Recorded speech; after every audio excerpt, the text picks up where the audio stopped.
Kia ora, ngā mihi nui ki koutou katoa. Greetings, everybody. I first want to acknowledge the absence today of our sign language interpreters. Our regular provider has been unable to source staff for us today. However, a transcript of this media conference will be added to the video link on the Ministry of Health website just as soon as we possibly can this afternoon. I'll now hand over to Dr. Caroline McElnay, the Director of Public Health, to update the case numbers for you and make some other comments, and then I'll also make a few comments before turning to your questions. Dr. McElnay. Thank you, Deputy Prime Minister, and kia ora koutou katoa.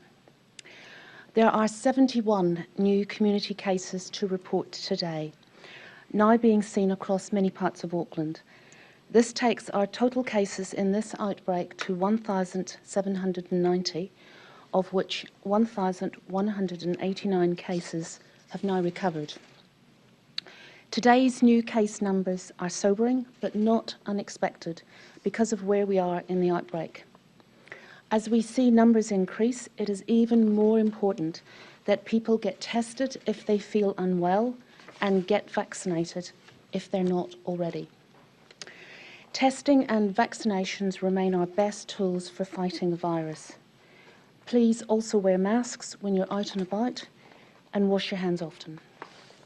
A reminder that at Alert Level 3, travel is restricted and only allowed in your local areas for permitted reasons, which include going to work if you need to, shopping for food, and getting exercise. The key thing is for separate families not to be mixing indoors. Of today's 71 community cases, 32 are yet to be linked to a current case, but interviews with these cases are being carried out today. Of these, 25 interviews have been delegated to public health units outside the Auckland region to help manage the workload on the Auckland Regional Public Health Service. Of yesterday's 55 cases, 21 cases remain unlinked at this point, with investigations also ongoing.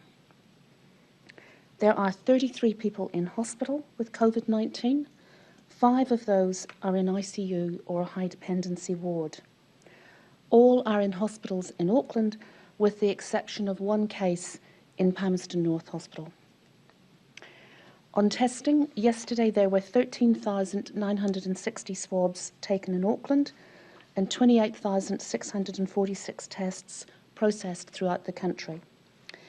There are 20 testing centres open in Auckland today, including 14 pop-up centres. And please see the Health Point website for the locations. Just an update on Waikato. There are no new cases to report in Waikato today. The 2 cases reported yesterday remain unlinked, but some potential connections have been identified and investigations continue. Whole genome sequencing from samples is expected later today, and that will also help determine any links. There continues to be a great response from the people of Waikato, with 3,680 swabs taken yesterday and 6,327 vaccinations given. Please keep up the great work. An update on Northland. There also continues to be a great response in Northland, with 2,145 swabs taken yesterday. There are no positive cases in Northland. There were 3,464 vaccinations given, and we can report that 54% of Māori in Northland have now had their first dose, and there have been more than 200,000 vaccinations given throughout the region. Just an update back to Waikato. There has been a positive detect in wastewater from Te Awamutu that was taken. That was a sample that was taken on Tuesday.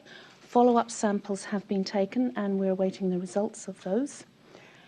The Waikato District Health Board public health staff are investigating whether this represents a new case or an old case who may be shedding the virus, and we've had these situations before.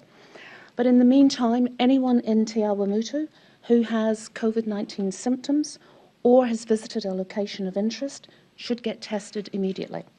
A pop-up testing site will be available at the Te Awamutu Event Centre car park from 2 o'clock today until 5 o'clock.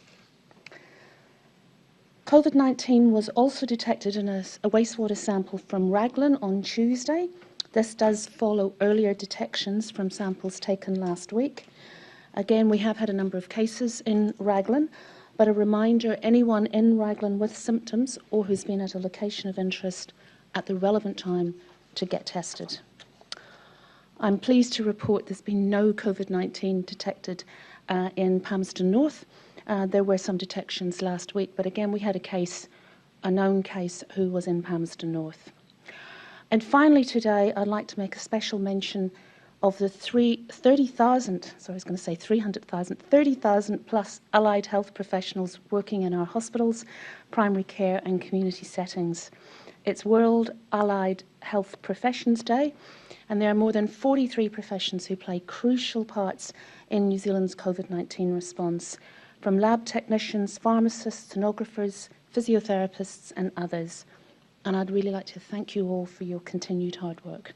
Back to you, Deputy Prime Minister. Thank you very much, Dr. McElnay. As you can see from today's case numbers, we are continuing to see a growth in cases in Auckland while containing cases in Northland and the Waikato. We had expected and indeed have been foreshadowing that case numbers in Auckland would rise, but they are climbing more quickly. We are continuing to act on public health advice. Every day we discuss the cases and the numbers with public health teams on the ground in Auckland and in the Ministry of Health. Their advice has not changed. We can actively control this outbreak at alert level 3. From the analysis undertaken by our public health teams both on the ground and at the Ministry of Health, we can see that very few of the cases we are seeing are the result of transmission in workplaces. Where they are coming from is still within households, some in our health settings, and a large number in gatherings taking place inside people's homes. We did see this happening in alert level 4 as well, and sadly it has continued into alert level 3. These gatherings inside people's homes are not allowed under alert level 3 as much as they were not allowed under alert level 4.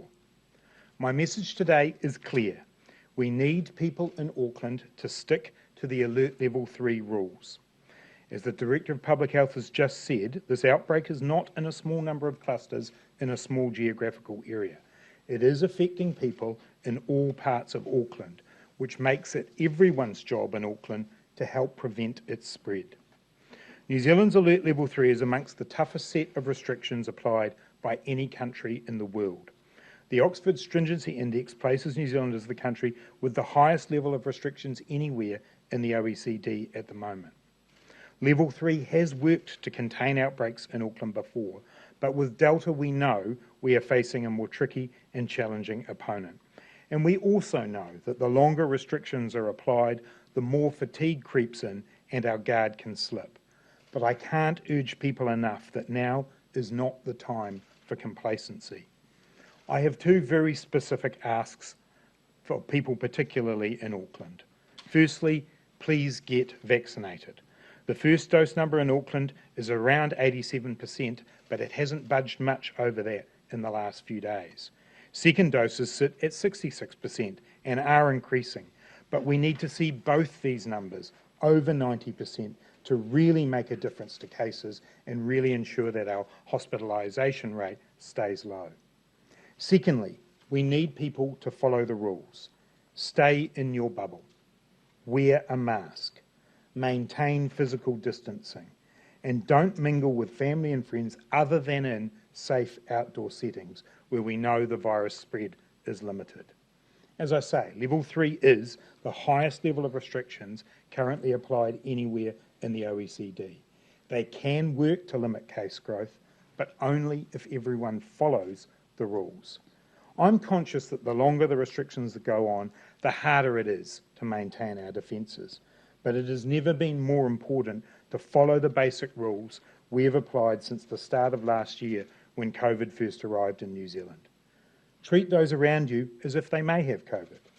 Limit contact with others and maintain physical distance. Wear a mask whenever you go out of the house. Use the contact tracer app wherever you go. Wash your hands regularly and get vaccinated. It is the best tool we have to protect ourselves from the virus and to eventually move down our alert levels. And if you are vaccinated and know someone who isn't, please reach out to them. Have that conversation about why you got vaccinated and what it would mean to you if they got vaccinated too. Nearly every country in the world has faced a Delta outbreak. New Zealand continues to outperform others with the lowest hospitalisation and death rates in the OECD. As the Prime Minister said on Monday, we are at a very difficult phase of dealing with COVID as we transition to keeping New Zealanders safe through vaccination and other public health measures. But we should not lose sight of the fact our health response remains world-leading, and that as vaccination rates increase, we will get to the other side of this outbreak without the carnage that other countries have experienced. We just need to stick to the tried and true measures that have worked for us before while we reach those higher levels of vaccination. Just a couple of other matters. Applications for the fourth wage subsidy payment will close tonight at 11:59 p.m, and the fifth round of the scheme opens for applications at 9 o'clock tomorrow morning. The revenue test period for this is the 12th to the 25th of October inclusive. So far in this outbreak, 779,344 applications for the wage subsidy have been approved, with $3.2 billion having been paid out.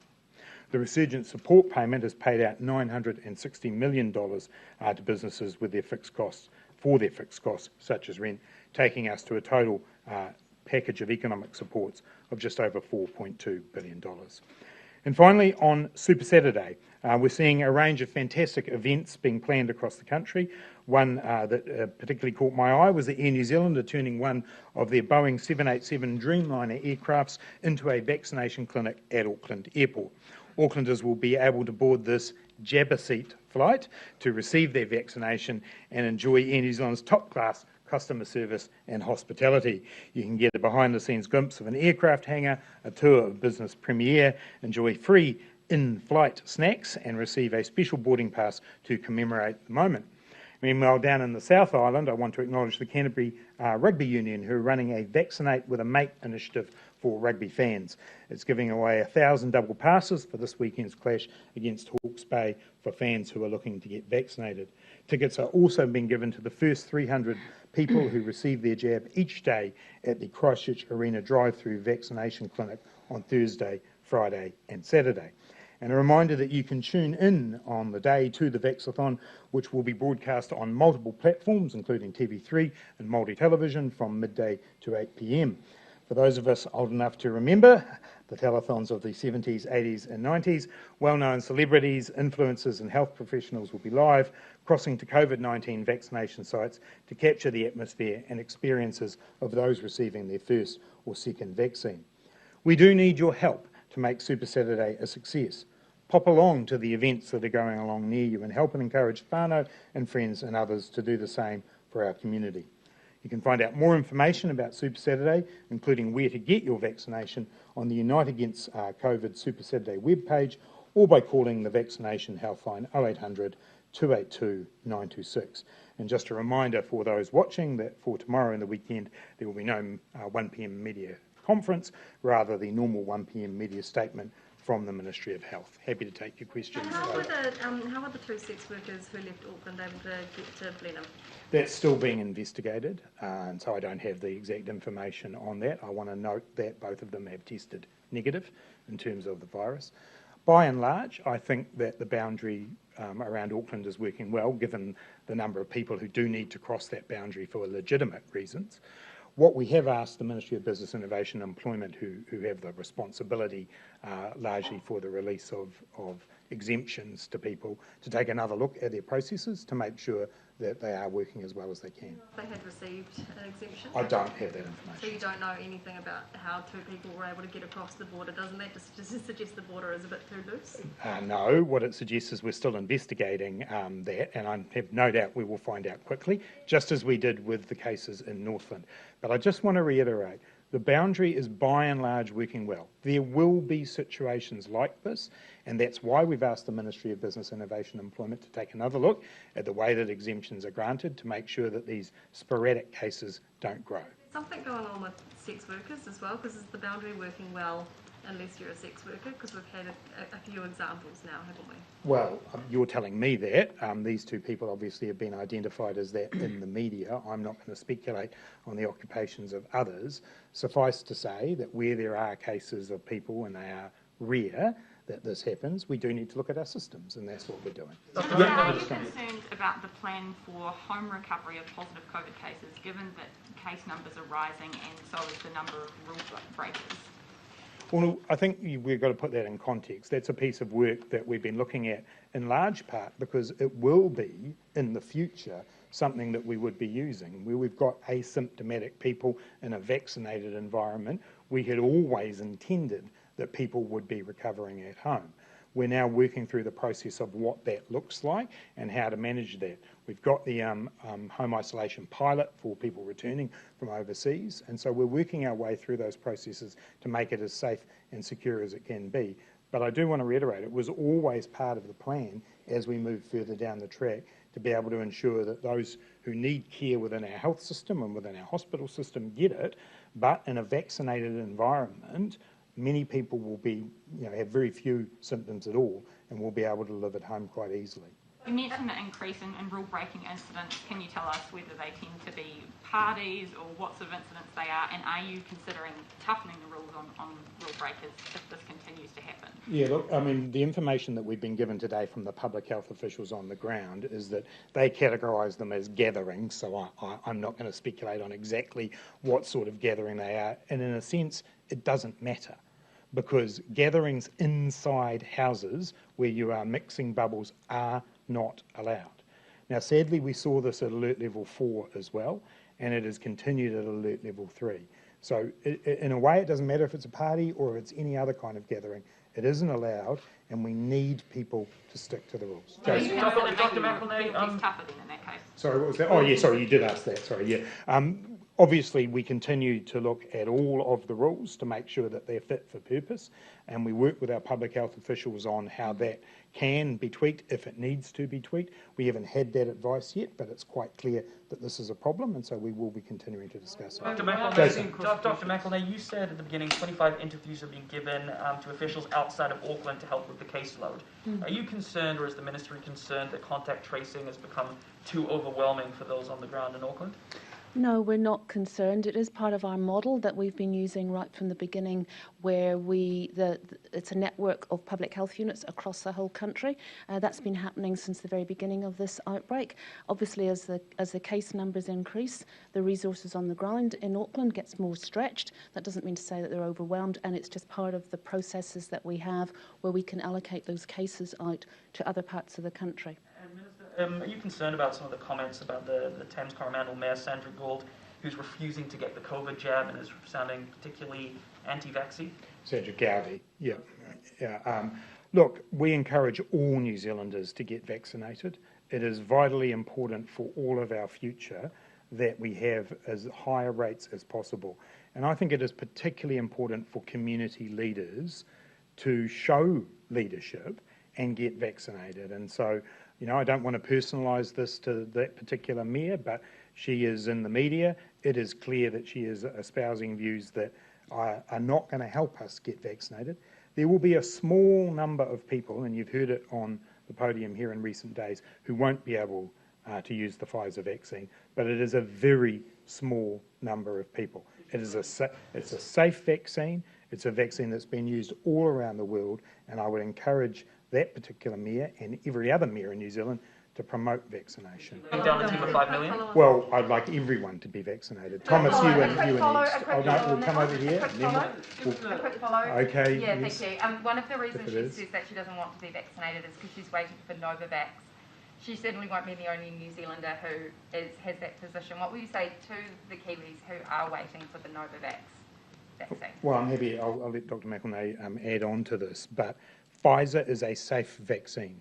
Pfizer is a vaccine with one of the highest efficacies of anything that is out there at the moment. All around the world, millions of people have received it, and it is safe for them. It is the vaccine we have, and it is the vaccine we are asking New Zealanders to use unless there is a medical reason otherwise. Dr. McElnay?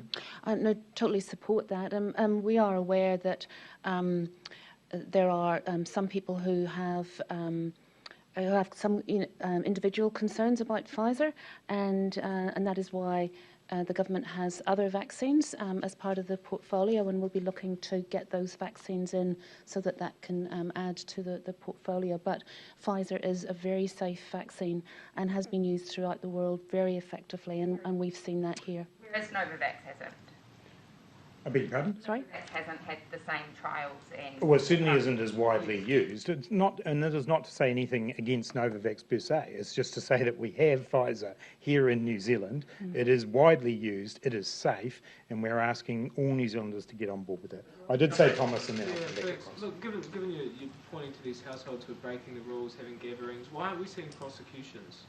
Yeah, look, obviously, ultimately, prosecutions are up to the police, and obviously the police will be called from time to time to these gatherings. What we do know is that the rules are very clear, and that people know that they can't do this. But just let me finish. The important thing here is throughout COVID, we have to rely on people to do the right thing. The police can't be everywhere. So even if they do find one and they do pursue a prosecution, which they may well do, that is not going to be the solution to the problem. The solution to the problem is people doing the right thing and obeying the Alert Level 3 rules. Looking forward to summer, I mean, sort of summer festivals with vaccination certification have been dangled as a bit of a carrot to people, but there seems to be enough uncertainty that companies like, the Bay Dreams festivals are being cancelled. Is there any assistance? Is the government doing anything to shore this up so that there's a bit more certainty over summer, or are we going to see more of this? Well, we've been consulting closely with the events industry about vaccine certificates, so they're very well aware of the direction of travel that we're going in. You've heard described here that those large-scale gatherings will need that, so people know that that is, going to be part of their future. So there shouldn't be any uncertainty whatsoever about that. In terms of the second part of your question, I do know that Ministers Stuart Nash and David Clark have been discussing with the events sector what kind of support there could be to at least give people assurance about being able to carry on with their event. And I'm sure if you ask those officers, you can get an update on that work. I'll come down to Derek. Dr. McElnay, what's your estimate for daily case numbers or the number of active cases in Auckland when contingencies for Auckland ICUs will start to need to be rolled out? Well, a lot depends on what happens over the next few days. We've been working really closely with our colleagues in Auckland to make sure that they are prepared for any increase in hospitalisations or ICU admissions.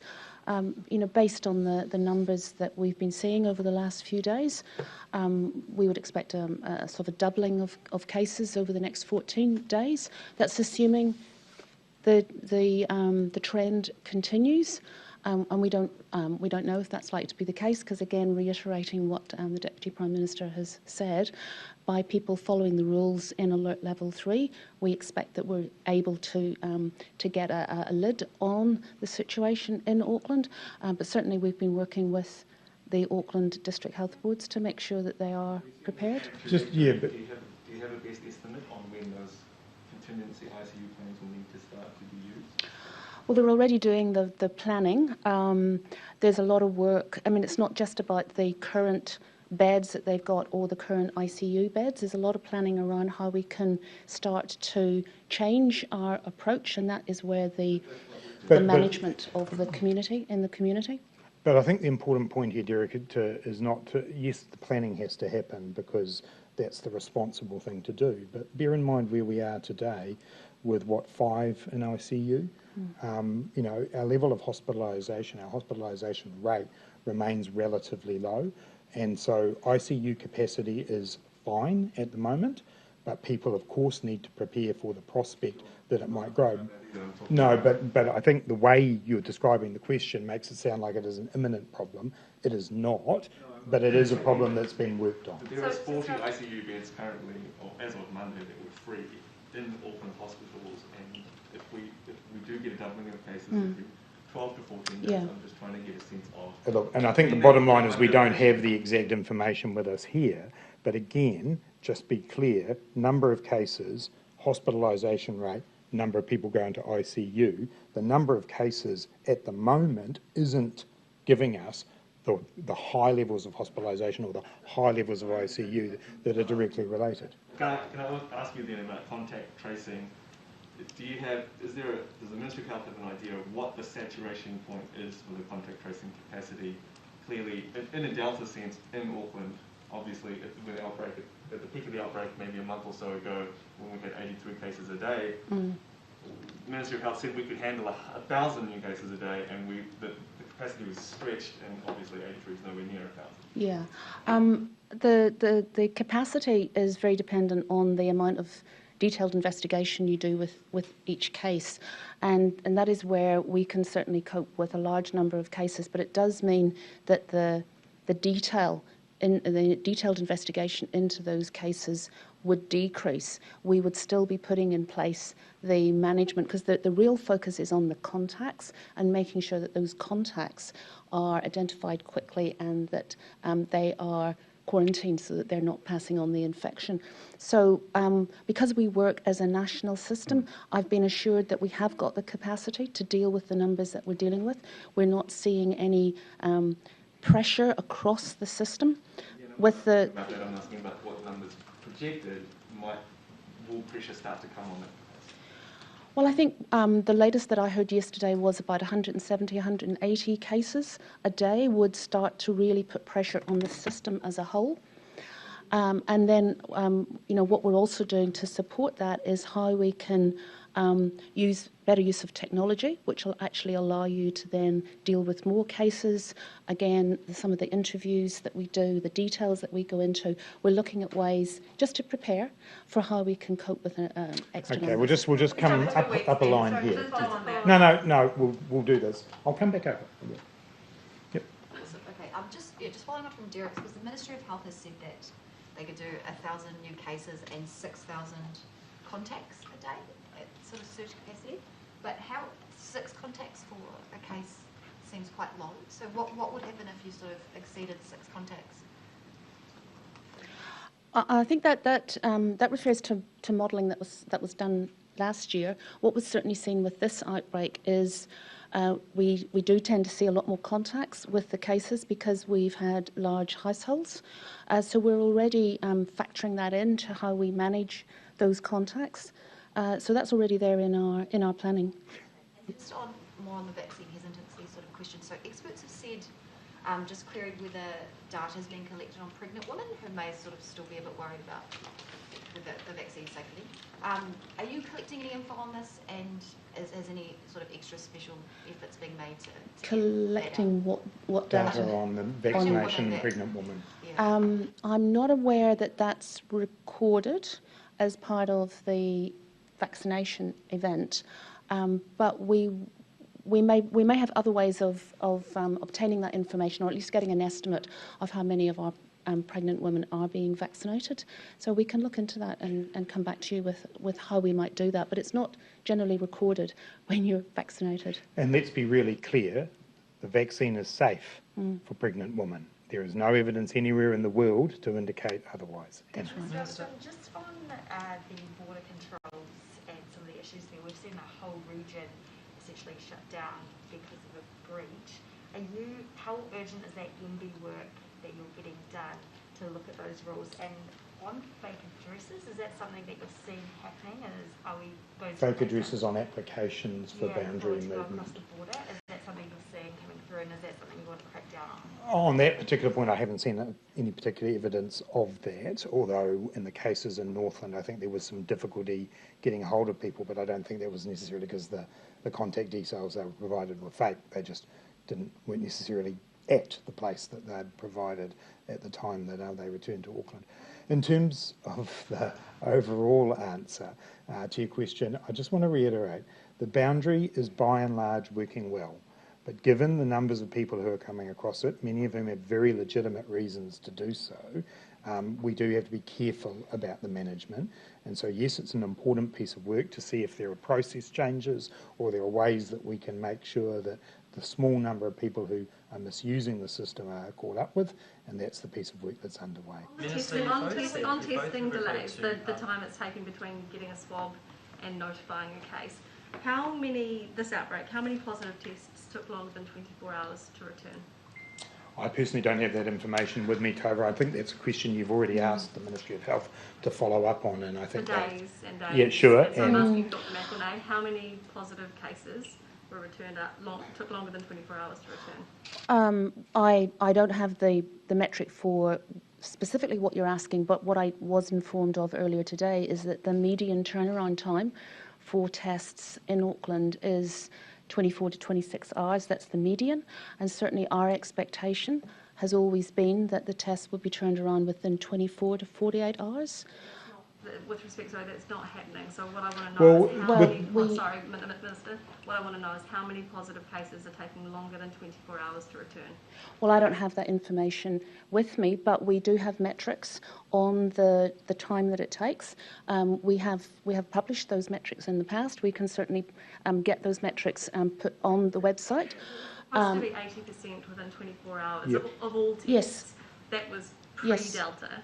And you're not even hitting Well, that mark. So sorry, Tova, I am going to interrupt you now because you've asked that question and Dr. McElnay has said that she doesn't have the specific metric there. No, I am going to, if it's okay, we've given you the number of the median of 26 hours. There will be, from time to time, situations where we don't meet that. That's unfortunate. For those people, it can cause real distress, and I apologise for the distress that causes those people. But it is a rarity. If it wasn't a rarity, we would be hearing a lot more about it. So yes, it's happened in those cases, but it is not commonplace. Now, if I could ask my question, what is the longest it's taken to return a positive test result to a COVID case? I would have to go and get that information. I haven't got that information, but I just want to reiterate that it is our expectation that the turnaround time is 24 to 48 hours, and on the whole, that's what we're seeing with our labs. We certainly have been assured of that earlier today, that our labs are processing results. If there's been a specific situation, and I'm not aware of the details of it, but if there's a specific situation, we're very happy for any individual to let us know and we can investigate to see what happened, because sometimes there are specific situations, things that have happened, but that is not our expectation at the Ministry of Health, that you would have that delay. What I'm trying to understand is why no one at the Ministry of Health, neither you, Dr. Bloomfield, anyone else who stands up at that podium, can tell us how many of those test results aren't coming in within the gold standard. There was actually a gold standard pre-Delta. No one seems to be monitoring or centrally tracking that data of those delays. Well, that data is tracked by our labs, and then the labs pass that information through to us at the Ministry. We get, we could come back, I think we can come back to you. I believe the with response has details. been worked on. Ben. You both characterised the case numbers today as not unexpected. Yesterday, Chris Hipkins said that the growth would be significant in cases. I think this is quite a scary prospect to a lot of Kiwis, but to say that it's not unexpected must mean that you have an expectation. Can you share with us what you expect the parameters of cases to be, what your modelling shows, and will it tick up to that number that was talked about before of 170, 180 a day? Yeah, so we've been clear that the reproduction rate is sitting somewhere between 1.2 and 1.3, and that means if you follow the maths of that we will see those cases continue to rise. What we do know is that if alert level 3 is working well and properly, we should be able to keep it down around 1.2 and even take it below that. What I do want to reassure New Zealanders today is yes, there are going to be more cases. That is going to happen. But what we're really looking out for now is what happens with those cases. Do they end up in hospital? Are we concerned about what that means for our health system and for people's health? And the good news, as I've just been saying before, is that our current rates of hospitalisation are staying relatively low. That's good. One of the things that can help with that is getting vaccinated, because we know that means even if you do get it, you won't get as unwell. So on the trajectory that we're on at the moment, yes, we will see cases heading up towards the triple-digit mark, but we can manage that if New Zealanders, and if Aucklanders in particular, follow the rules. So a growing number of public health experts have called for this circuit breaker level 4 that was ruled out yesterday. But it seems to me that from what you're saying today, hospitalisations is the key measure for you. will growing numbers of hospitalisations put level 4 back on the table? It's really important to note that, as I said earlier on, we talk every single day with our public health officials, both on the ground and here in Wellington, and so we listen to their advice. Their advice has not changed.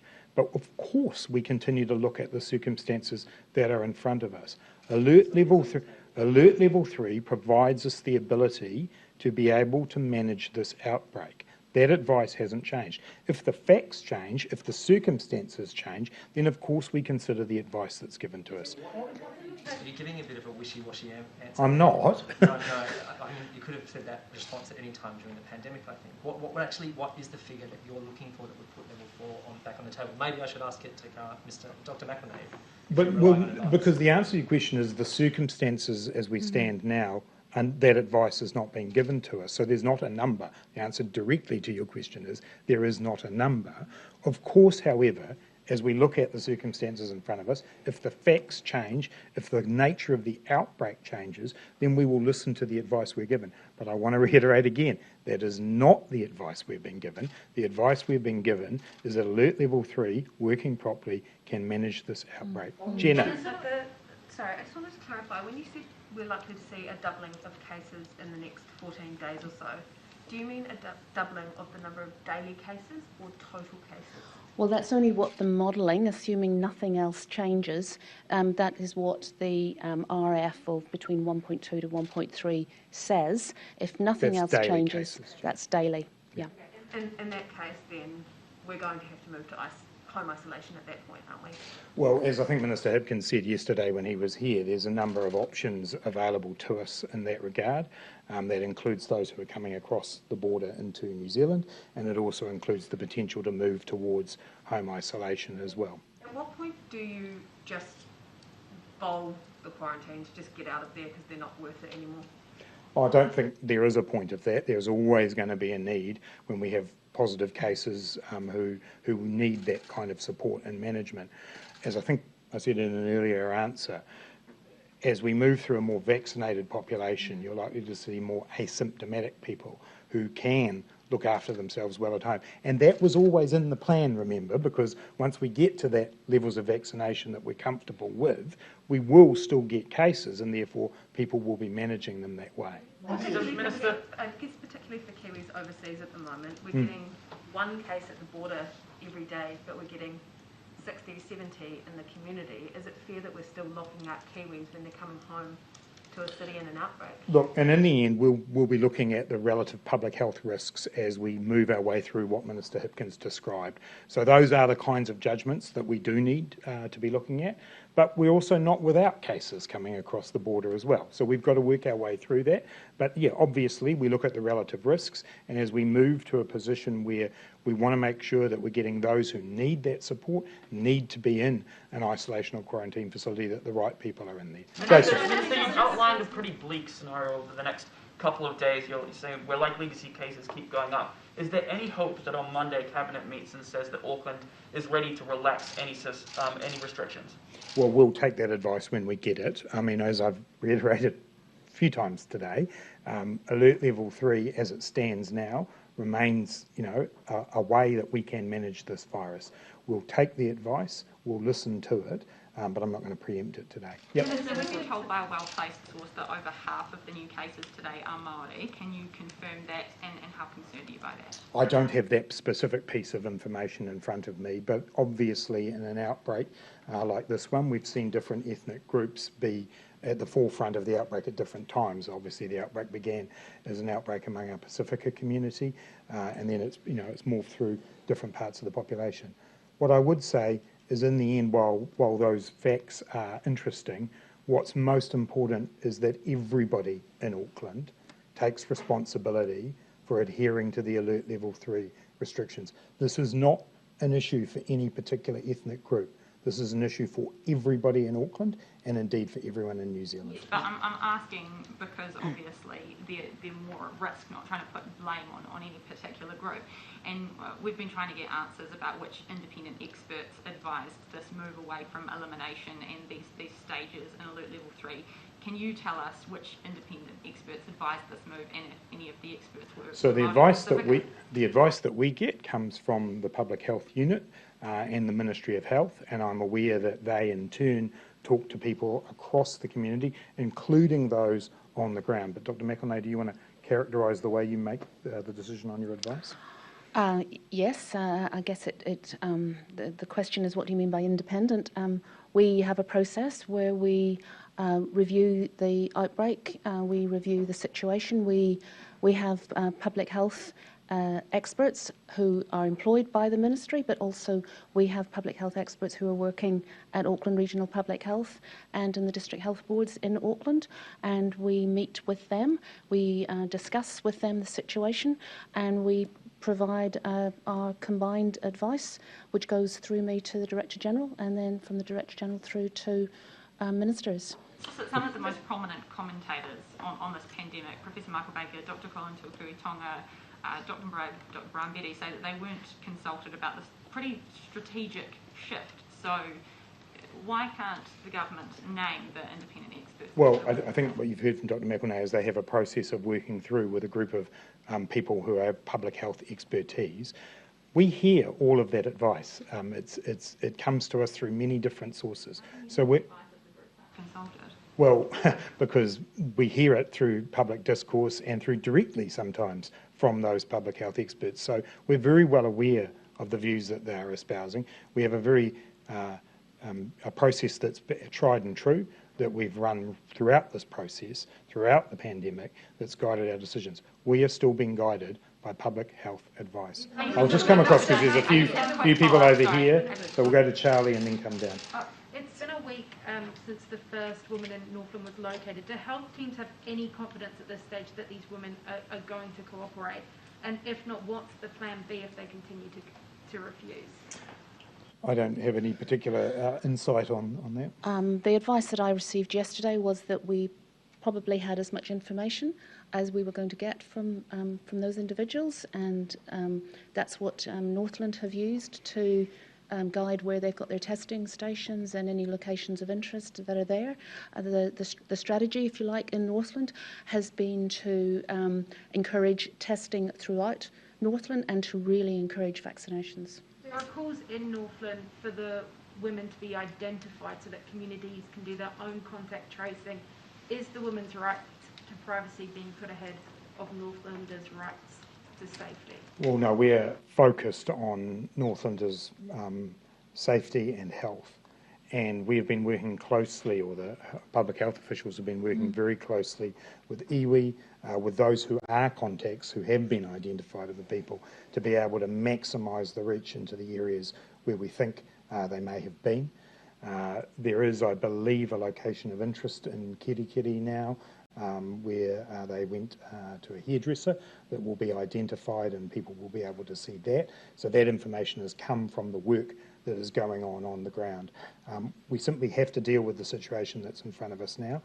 Matters around what might happen to the two women can be in the hands of the police, and I'm sure, in fact, I think I might have read that they are still considering their options in that regard. I'll just take, sorry, Charlie, and then I'll just take a couple more. Just one more question, just on Auckland Health Services.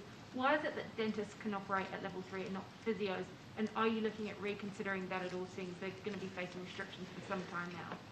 We have actually been having discussions around what we call allied health support, because there is obviously a concern that some of those services are very important to people and need to be used, and so there have been some discussions about that, and we're awaiting some advice on it. Just come up the back and then come down. How many COVID cases? No, okay, Janae, then. Thank you. How many cases do we expect will isolate at home within the next month or so? Oh, look, I don't have a specific number on that.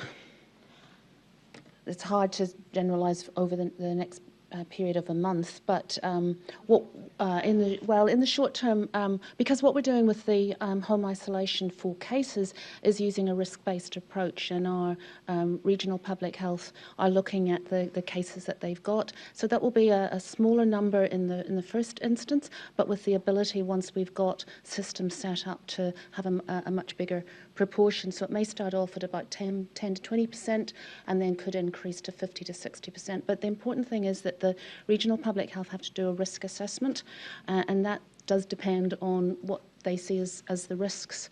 And then we need to have the systems in place to be able to support those people to isolate safely at home and have their welfare needs met. Sorry, just to clarify, when does that first instance kick in? Throughout this outbreak, there's always been individuals who have been enabled to stay at home for a variety of reasons. Our medical officers of health have had that ability. We're just at the beginning of a process, just confirming a process with Auckland District Health Boards to have more people staying at home, so it's just right at the very beginning. So bear in mind, the MIQ facilities still have beds, we still have rooms, we're still going through that process now. As Dr. McElnay says, we have had people do this largely for medical reasons, that, for instance, they may have some equipment that they need to be near, sometimes for specific personal reasons, so we have managed that process. Now we're beginning to look at contingency planning, but it may be needed relatively soon for being able to move into that. We'll go back to my list. Yeah. Just on the number of unlinked cases, that obviously risen pretty dramatically, and today there's 102 unlinked in the past fortnight. What's behind this massive rise? Is the system being overwhelmed and not being able to keep up? Or is it also a nature of the cases and use of things like the tracer app and scanning? I think, you make a good point about the nature of the cases, and we were just talking before about the evolution to being, particularly people who perhaps have come in via some of these gatherings and so on that I've mentioned, who have been not necessarily easily identifiable. The second thing is it does take time to work through the cases, and we do knock some off, and then obviously you get larger case number days as we've had, and that adds more into the system to be dealt with. Previously in the outbreak, when there was 83 cases in a day, the number of unlinked was far lower than now. The nature of the outbreak is different, because at the beginning there we were dealing very much with a set of household clusters where we obviously were able to see very quickly, because we have seen in this outbreak, as it's moved on, a wider range of ways in which people are getting it. And I mentioned in my opening comments, example is people going into health settings. Another example is the private gatherings that we've seen. You've spoken a lot today and been asked a lot today about the advice that's received by Cabinet. Have you given any consideration to expediting the release of that advice to the public? Is it good enough to say, we proactively release everything anyway? There's immense public interest right now in seeing that information, and it's very timely. Why not move it out sooner than... It's not something that, as you can imagine, I'm personally dealing with, and so I'm happy to take that back and talk to the Prime Minister's office and others about how that could be expedited. Thomas? I'm really confused about the timeline of things here. Obviously, the home isolation might start really soon. You're taking certain decisions about MIQ and how people who are vaccinated might come, but there's been differing accounts from ministers about how quickly that might occur. Could it be as soon as next week that you're making decisions about changing the settings at the border? So we, at the moment, have enough MIQ space to deal with the cases that are coming through. But if they continue to come through at higher volumes, then we will need to start to move to a different process. Decisions about that are being worked on now so that they then can be deployed as soon as they're needed. Part of that decision-making process is a risk assessment process that would, as I said to Jenna earlier on, look at the risks of people coming across the border versus the risks of people in the community. Secondly, part of that picture would then be making sure that we had those who can look after themselves at home, look after themselves at home. So I don't, the fact that the work's going on now is a useful thing to do. We will keep an eye on the case numbers. Our first and best preference remains putting people into MIQ. If someone's in the UK, right, and they're clicking furiously on the MIQ system thing right now, and they're trying to get a spot, should they understand that things might actually look really different as soon as like a fortnight, So you'll imagine that with great respect to those people, and I know that it is a very difficult situation for them, that's not how we're looking at it.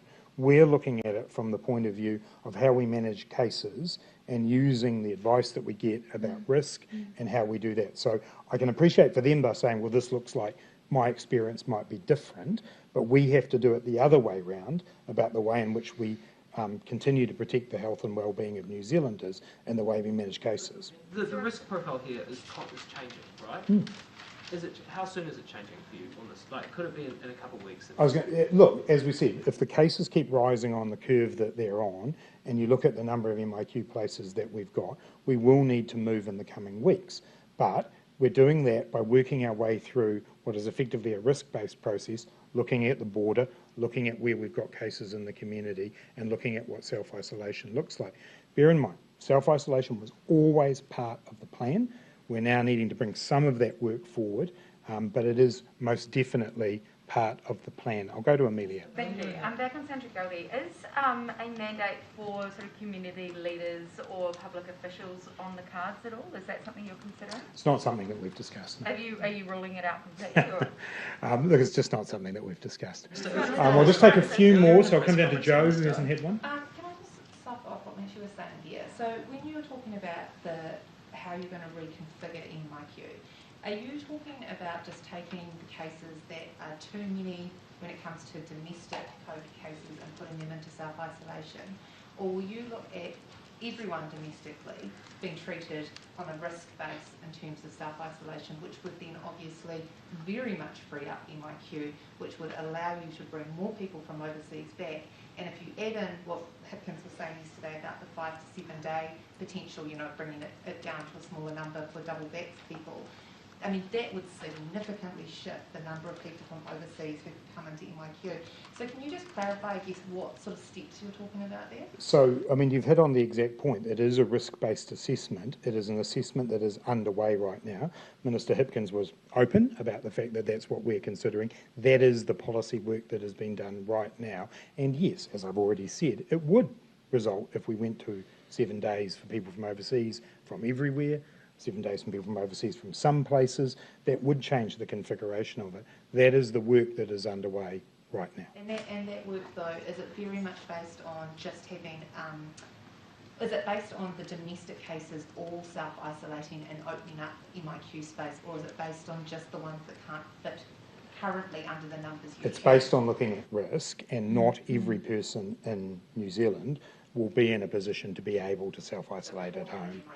That's what's been worked through at the moment. Minister, in the press conference, you replied to a comment made by the One News journalist who's told you that half of the cases in this current outbreak, or today's cases, were Maori. You described that as an interesting fact. Can I invite you to potentially reflect on that language, or did you have another way to describe it? Well, I hope there's nothing pejorative about that. What I meant was it's a fact. There's nothing pejorative about it, if it is true, and I don't have that information in front of me. The point I was making was that I don't want this to become a situation where we're ascribing a particular part of the pandemic to a particular community. The point I was making was that this is the responsibility of all Aucklanders to be able to deal with it. Kristen made the point that it's not about stigmatising, though, and we know that Māori are more likely to die from COVID-19, so ethnicity data is important, so why don't you have it? I literally just don't have that piece of information in front of me right now. I mean, I can easily go and get it and confirm it for TVNZ. We are acutely aware of the importance of making sure that we vaccinate all our population, including Māori. We have huge campaigns underway to do that. We are well aware of the fact that there are groups in our community who are more vulnerable to COVID. And so we constantly think about that, and there's nothing, I believe, that I said in my answer that would undermine that at all. Let's take a couple more because we're right on 2 o'clock. Going ahead today with the COVID-19 Technical Advisory Group and other experts and public health officials that was brought forward to today. Can you tell me what's going to be discussed in that meeting, and if it was brought forward because of the concern about lack of consultation from experts? No, I don't believe it was brought forward for that reason. I believe that given the nature of the outbreak where we are today, that we wanted to get advice from that group on a range of different issues as far as I'm aware. Tell me what will be discussed. Oh, I'm sure that'll emerge over time, but it's the outbreak as a whole, where we're at, where we are going forward. You'll be well aware, as the Prime Minister has said a couple of times lately, that we are looking to make some announcements next week around the next stage of how we manage the outbreak in terms of the framework. So there's questions there that we want that group to reflect on, as well as the outbreak as it currently stands. Is Auckland going to be scrapped? I beg your pardon? Are the steps in Auckland going to be scrapped? Some experts have been calling for that. There's been a lot of calls, but as I said, we'll get our advice at Cabinet on Monday. I'm just going to take a couple more because it is 2 o'clock. Just on booster shots, is that something that the government is getting advice on this week, is that right? And going forward, is that something you want to see pretty soon? I know that there's work underway on booster shots. Just to clarify again, that we have enough doses in New Zealand if we were to be using Pfizer, the current Pfizer vaccine, to be able to begin booster shots. But there is a lot of work to be done to work out the best way of doing that. But that work is ongoing. Yes, that's right. That's right. No, that I'm not aware if the advice has actually gone up, but that has been a very active piece of work. I'll just take two more to start showing. Just on case numbers, you mentioned before around seeing spread with indoor gatherings in health settings, but do you have a breakdown of roughly how many are happening in workplaces like building sites and supermarkets? And also at the start of the pandemic, you were able to say which suburbs in particular had cases. Do you have that specific breakdown? So very few of the cases are coming through under work sites, very, very few. So that is not where this outbreak is going at this stage. In terms of suburbs, I did make that point in my opening remarks. This is no longer an outbreak about a couple of clusters and a couple of suburbs. This is an outbreak that is now affecting all of Auckland, and therefore we need all of Auckland to play their part. Last one. Thanks. Just a couple for nuts and bolts sort of for colleagues. The South Island businesses and events are incredibly frustrated that there is no plan for the island's pathway forward. Is there a plan for the South Island leaving level 2, and if there isn't, when will a pathway forward be announced for them? So as I just said, actually, in an answer, the Prime Minister's foreshadowed it a couple of times that she intends to talk about the next steps in terms of the next framework and how that will work. That will obviously include the South Island, and so that will be happening this week. Thanks. And on the vaccine mandates, the guidance has not yet been issued to health and education employers. Given there's 16 days left for healthcare workers to get their first vaccine, and some aren't sure if they're included, when will this guidance be out there? What's the status of it? I'm not aware of the particular status of it. I know that obviously there was consultation as the mandate was developed, and I can't speak particularly about health, but I don't know if Dr. McElnay has anything on that. No, we'll follow that up though as what that guidance is. Yeah, but obviously we're aware that people do need to know the nuts and bolts of it. The broader mandate was announced and was very clear for people there. Has the government lost control of the COVID response? Absolutely not. Where we are today is that we're in one of the trickiest bits of COVID-19, but we still have in place some of the strictest alert level restrictions in the world. We're still able to stand up here each day and tell you how many cases there are, that those cases are being followed up. We have one of the lowest hospitalisation rates in the world. We have one of the lowest mortality rates in the world. We are at a very difficult point in COVID as we transition to a framework where vaccination provides us all with that personal armour and we can move forward from there. During this period, we need people in Auckland to obey the Alert Level 3 restrictions, and that is what will make sure we keep the outbreak under control. Thanks.